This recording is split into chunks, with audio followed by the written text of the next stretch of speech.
গায়েবী মামলা ব্যাপারে প্রশ্ন করেছেন যে গায়েবী মামলা উইথড্র করার জন্য পিপি অফিস লাগে। চার্জশিটের আগে মামলা উইথড্র এর ব্যাপারটা হচ্ছে স্বরাষ্ট্র মন্ত্রণালয়ের ব্যাপার।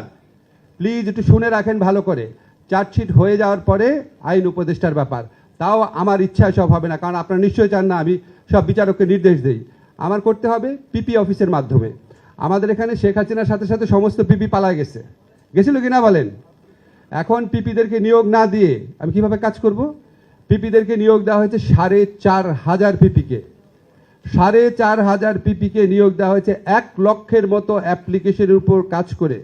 আমার মন্ত্রণালয়ের লোকেরা রাত 9টা-10টা পর্যন্ত কাজ করেছে। এখন এই কাজগুলো তো সব চোখে দেখেন না। এখন পিপিরা নিয়োগ পেয়েছে। আমরা যেদিন পিপি নিয়োগ কমপ্লিট হয়েছে সেদিন ঢাকার বাংলাদেশের সমস্ত পিপিকে চিঠি দিয়েছি, যেই সমস্ত গায়েবী মামলা আছে ক্রাইটেরিয়া নির্ধারণ করে চিঠি দিয়েছি। এগুলি সব কিছু আইডেন্টিফাই করে আমাদেরকে জানান। 7 দিন টাইম দিয়েছি। আজকে পর্যন্ত হিসাব নিয়েছি। 51টা জেলা থেকে পেয়েছি, 13টা জেলা বাকি আছে।